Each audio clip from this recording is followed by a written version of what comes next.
Hello, today's movie is the 1922 German silent horror movie Nosferatu, directed by F.W. Murnau.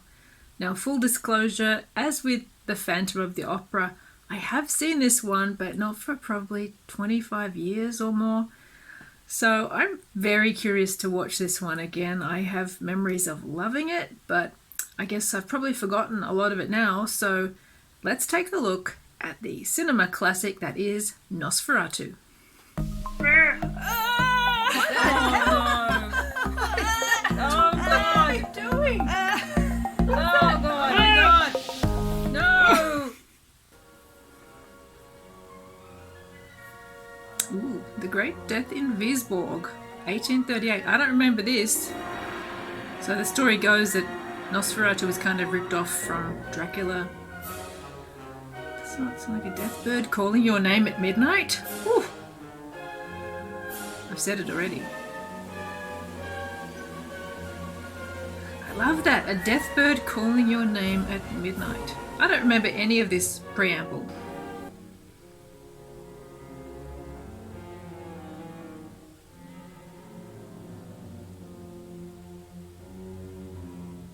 So they're setting this against the backdrop of the plague.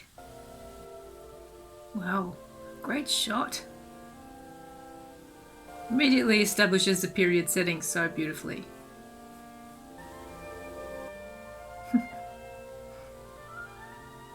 Is that a cat painting on the wall? She really likes cats, that's nice.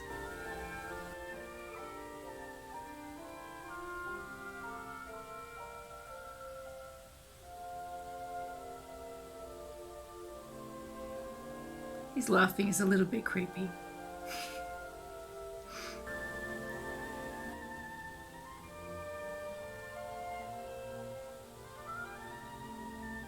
Ooh.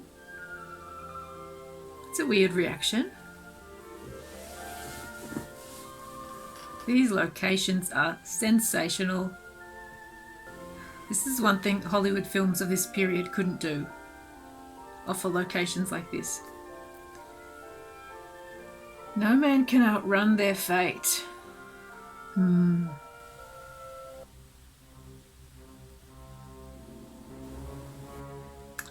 He looks like a bad egg. Evil real estate agent. What is that? It looks like some necromancy sigils or something. He enjoys his work. I don't remember any of this intro. He's thinking about something. He's got an idea for something evil. Oh, it's the newlywed guy's boss.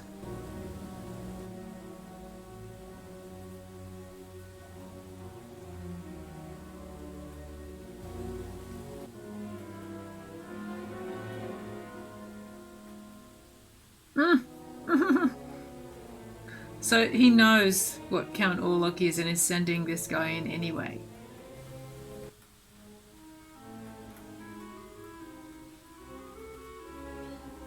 He is a terrifying boss. That's altogether too much eyebrows for one person.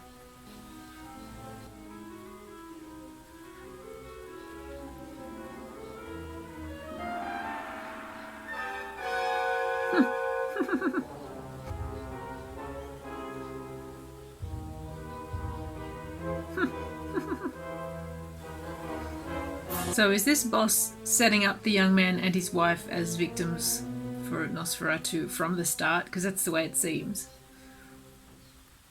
Ooh. He seems quite insane. Oh. That's not what every wife wants to hear.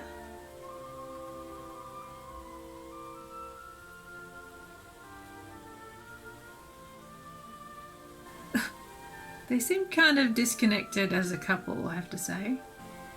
From the thing about how she was upset by the flowers, and now he's upset her with this, and he didn't even notice how upset she was.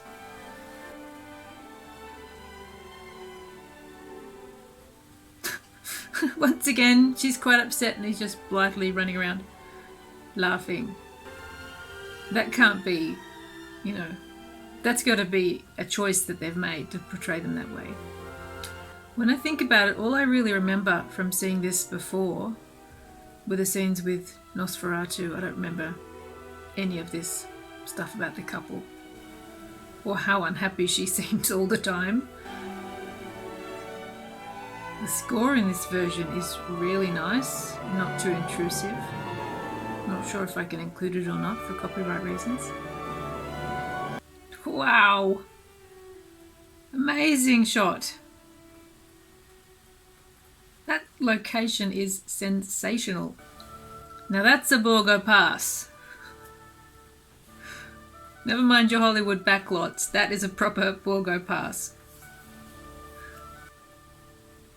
You've got to have your backwoods in. It's a vital part of any vampire story.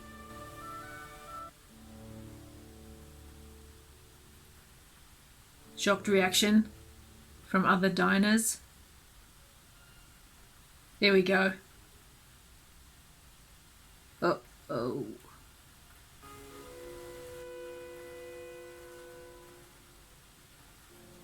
Ooh, werewolf? Werewolf? Oh, wolf. Okay. Now that scene with the tavern, the traveller saying where he's going and everyone being shocked is something you see in every vampire movie. Was this the first one to do it? Wow, the scenery in this is fantastic. What is that? It's not a wolf. Hyena? Is it a hyena? Looks like a hyena. The vampire's terrible phantoms. From the seed of Belial sprang the vampire Nosferatu, who liveth and feedeth on human blood.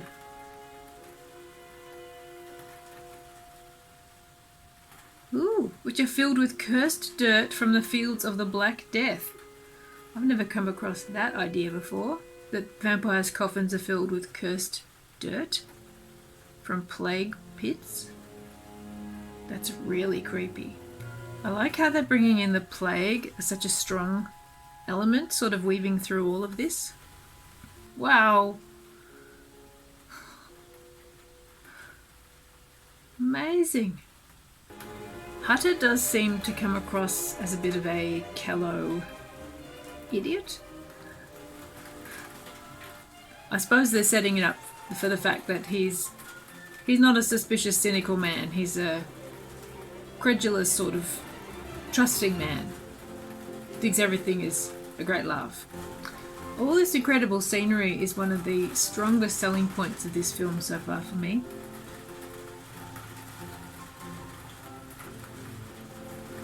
It's actually pouring with rain here right now, so I'm sorry if you can hear the rain on the soundtrack of this video. Having so much location filming in all these incredible, authentic locations adds so much to the realism of the movie. Hutter just thinks everything is funny and ridiculous. He's very naive. Ooh! He was seized by the eerie visions he so often told me of.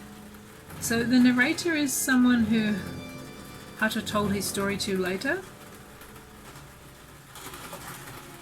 Wow. Ooh. Creepy. I guess that speeded up motion is supposed to give us a sense that this is some kind of supernatural carriage. Ooh. There he is. That's the first time we've seen Hutter look troubled. What are the horses wearing? The horses are fully cloaked. Now Hutter thinks not everything's funny anymore. Ooh, what is this? Solarize the footage? It's all in negative? That looks pretty amazing. Oh, it does give it a really ghostly look. Those horses! The horses are super creepy dressed like that. I don't remember that. at all. It's a great detail. That's the horse equivalent of people wearing hooded robes to a black mass. Look at him. I love his insect-like movements. It's like a spider in his web waiting.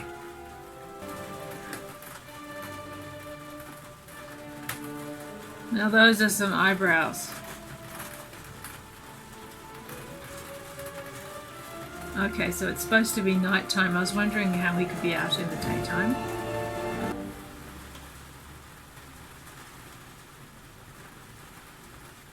Orlok really doesn't look quite human at all, does he? He does look like some kind of strange, otherworldly creature.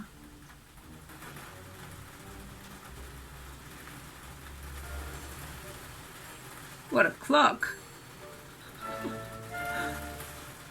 There's a symbol there, I think. Hutter's time may be running out. Uh-oh.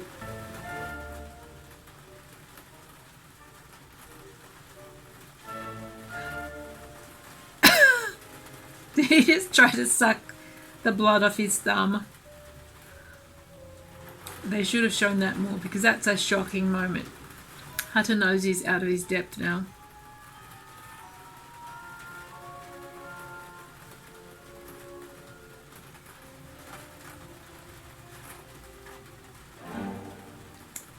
Yeah, that's pretty creepy.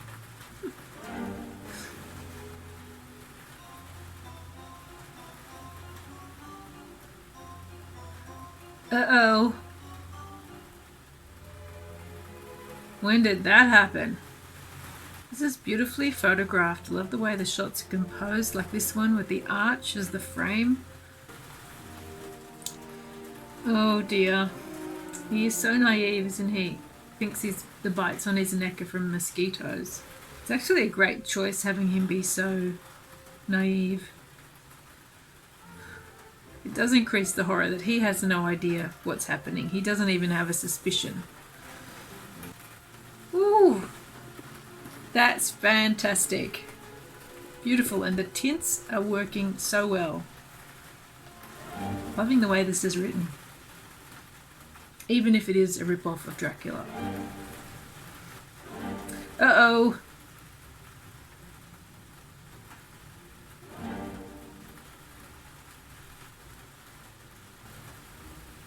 Orlok is so different from other vampires who've followed him. He's so much more beastly and monstrous. This is not your seductive, sexy vampire, a la Bela Lugosi or Frank Langella. Did he say your wife has a lovely neck? Oh, good. The hellish elixir of their blood. Wow. So he threw this book away, but someone must have put it back into his bag. Beware that his shadow does not engulf you like a demonic nightmare. Love all this.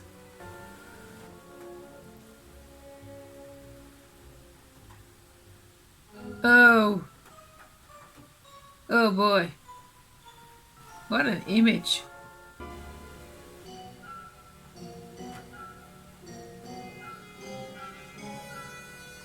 He really is terrifying.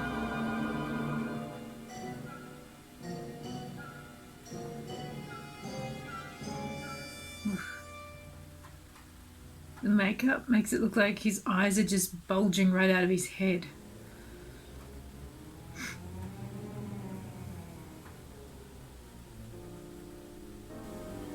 These sets, they're magnificent. The design in this movie is flawless.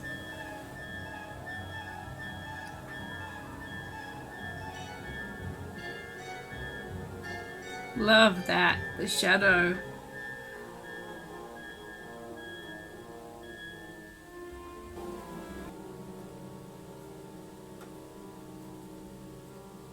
Ooh.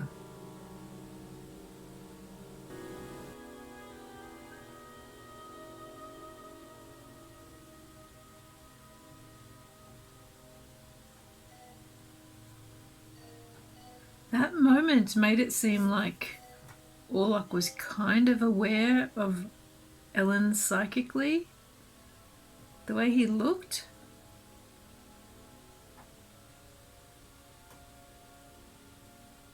Interesting. An interesting suggestion that she's connected to her husband psychically and somehow Orlok is also aware of her on that same level.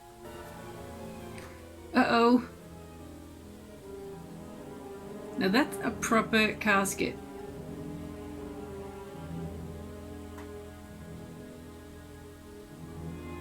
None of your cheap coffins like Dracula had. This is a proper monumental casket.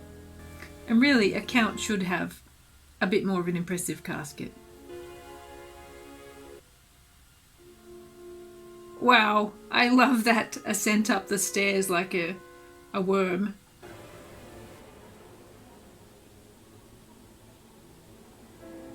Wow, that was well done. Golly gosh.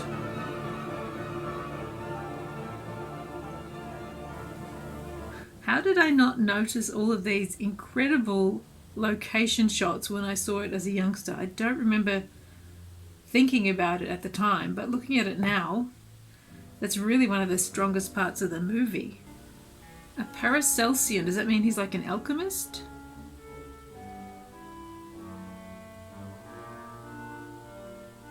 So again, we've got this narrator who's telling the story and referring to things that other characters in the events told him about, but I'm still not sure who the narrator is.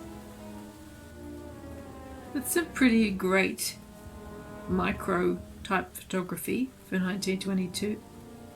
I think the estate agent was already under Nosferatu's spell from before, because how did he read all that magic, necromancy writing? Oh, so the estate agent is the Renfield equivalent in this story. With the fly eating. You wouldn't get much blood out of a fly though, would you really? No, humans are better. Wow. That's proper microscope photography. I was not expecting that in the film from 1922. That's pretty amazing. I can't imagine a lot of people would have seen something like that at this point in time. I really like the way they're dwelling on this idea of all the different predators in nature, like spiders and the microscopic polyps and the Venus flytraps that all feed on blood or, you know, drink the life force out of their prey. And in that way, they're just setting up Count Nosferatu, Count Orlok, as just another one of these predators. When they said she sat on the beach, I had not imagined the beach being covered with graves. Fantastic. They didn't need a model shot of a sailing ship. They had an actual sailing ship. This whole film is steeped in a kind of realism that the early Hollywood movies of this period, I think, struggled to achieve. I'm not knocking any of the early Universal horror films, but there's a kind of realism about just filming in actual locations, actual castles, real ships, that gives it a really special feeling and takes it to a different level. Okay, so they started off with the kind of plague background, and now they're suggesting that Nosferatu himself is the plague. And he passes off his predatory behaviour,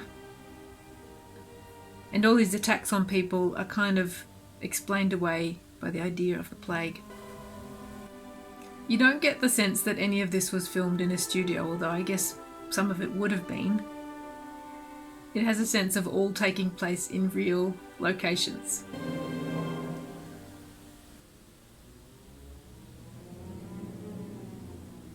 That was a bit of a weird switch. Oh, bloody hell.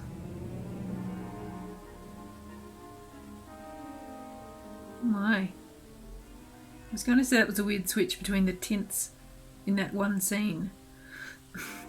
But having it then change into a scene of him being haunted by Nosferatu was pretty amazing. The sailor pulled the whole crew down into a dark, watery grave. So beautifully written, these intertitles. Look at the light on the grass. So beautiful. It's like an etching. Ooh, he's not wasting any time. Straight into the coffins. Ooh.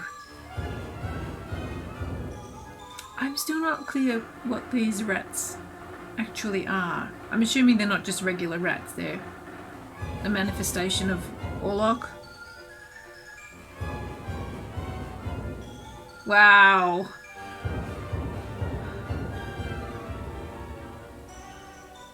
Brilliant. Brilliant. Look at it. That is so great. Uh-oh. Seems like a great idea now, but...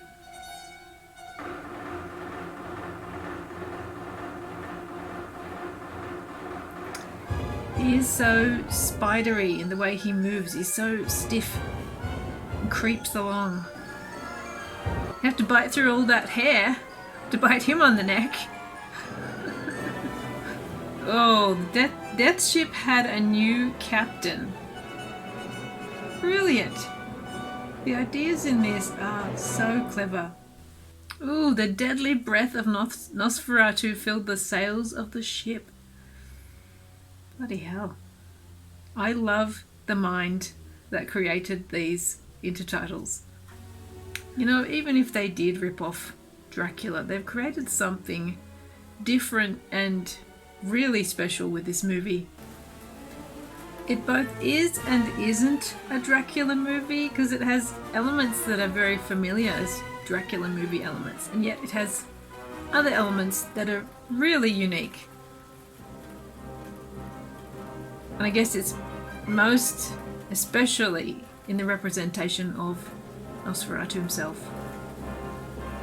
I know I keep saying wow, but this is pretty amazing. They can all sense him coming.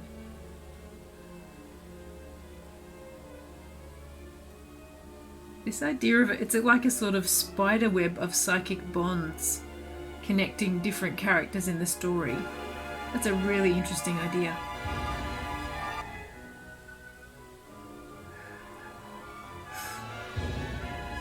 He looks so rat-like here. Yeah, we still don't know about the rats though, because the coffins seem to be full of rats as well as cursed earth. What is the role of the rats?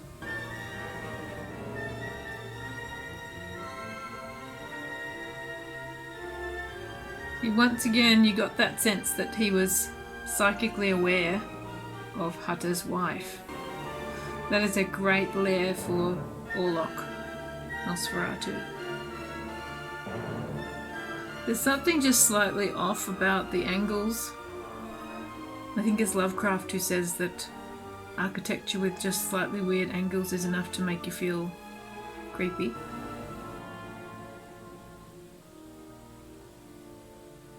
Ooh! Ooh! He just walked through the door. Interesting.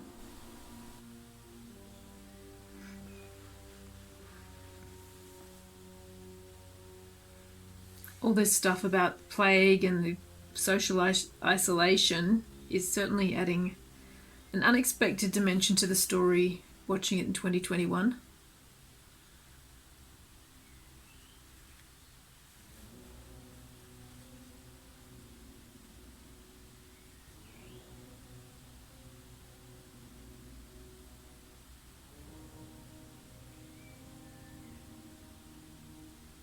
Oh, Ellen. Now, is that supposed to suggest that Ellen's kind of into it? Or she's tormented by the idea, or perhaps a little bit of both? Now, an innocent maiden would usually mean an unmarried woman, but Ellen is a married lady.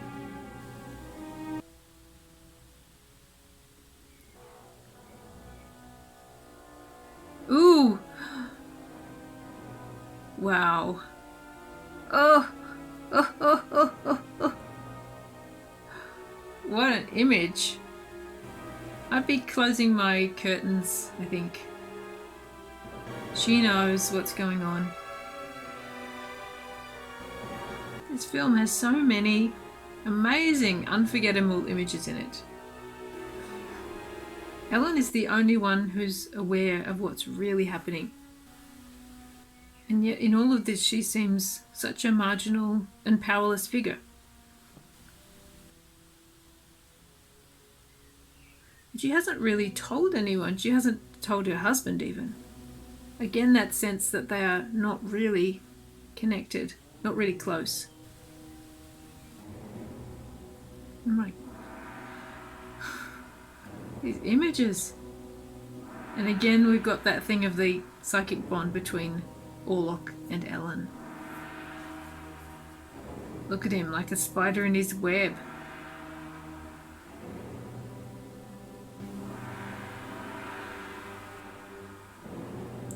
Max Schreck is amazing in this movie.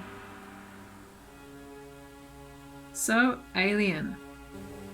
He combines these aspects of an insect, of a predatory animal, of an alien, all into this one bizarre and terrifying monster. And again, Ellen can't say anything to the husband. That is not connected.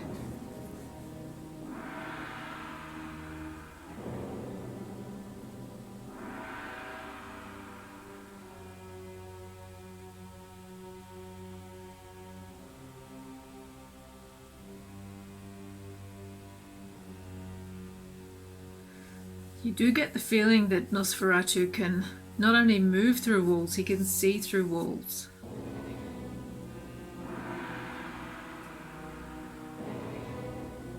He's operating almost on another dimension.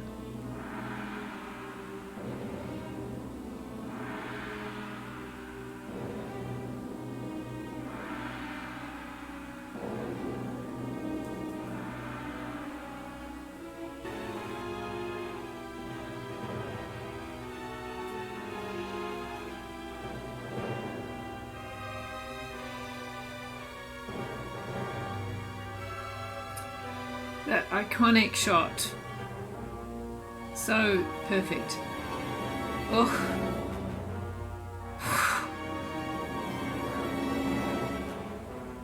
Staggering ideas in this movie.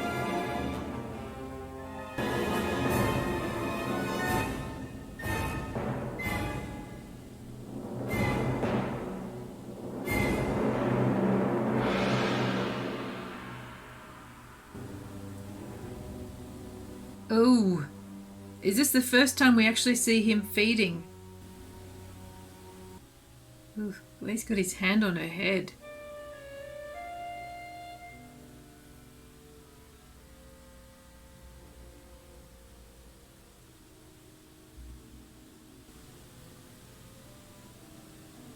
Ooh. There's a realization there. Nosferatu can be seen in a mirror, unlike later screen vampires.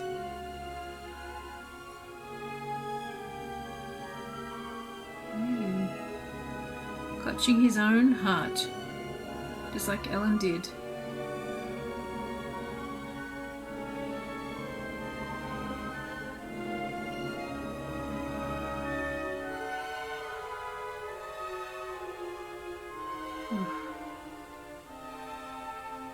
Amazing. But what of Ellen? Will she survive? Seems alright.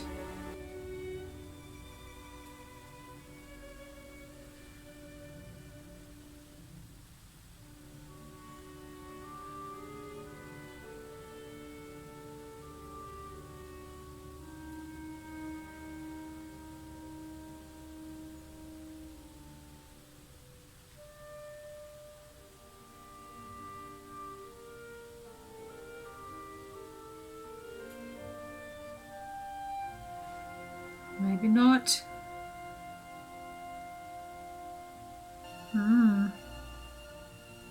Will she be undead then too?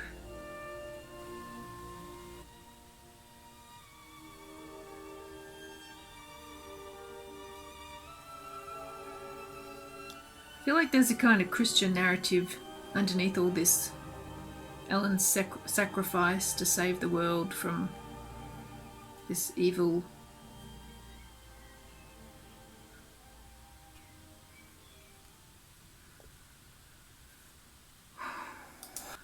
Wow.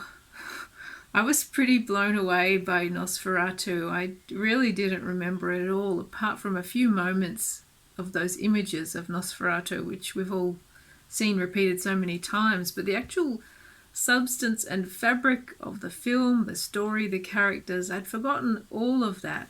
This is a staggeringly impressive film, and as much as I love a film like the 1931 Dracula with Bela Lugosi, I have to say Nosferatu seems to have so much higher aims in terms of what it's trying to do on an artistic level.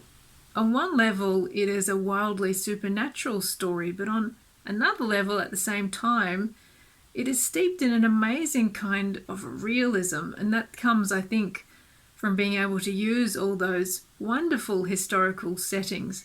And that's something that no Hollywood movie could do with a subject like this. So many interesting ideas in this movie, and ideas which I have not seen explored in other vampire movies. The one that particularly struck me on today's viewing was the idea of Nosferatu as kind of this predatory spider in the center of this psychic web. And this web connects the important characters in the story to him and to each other. I think one of the most intriguing characters in the story after Nosferatu himself is Ellen, who does seem to have a lot of psychic stuff going on around her. She's connected to her husband Hutter in this way. She's connected to Nosferatu in this way also. She's a kind of ambiguous figure. She's not really connected to her husband very strongly. Obviously, she loves him, but they don't really speak. They don't connect on an intellectual level. She never tells him what she fears is really going on, even though she knows what's going on. And she makes that ultimate decision to sacrifice her own life without telling anybody. She's quite a solitary figure. And then we have Nosferatu himself, such a remarkable screen vampire.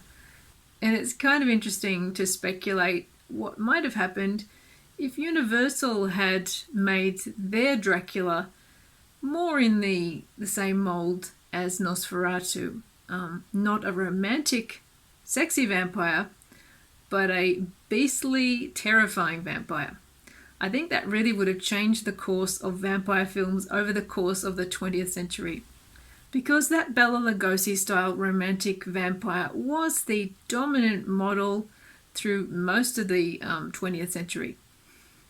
And I think it's perhaps not until a film like Salem's Lot, and also films like The Lost Boys, that you see the vampire portrayed in that much more monstrous and bestial way that Nosferatu does. Nosferatu is a legendary horror film. It's an iconic film, and it absolutely deserves that status. Murnau is really shooting for the moon with this, and he gets there.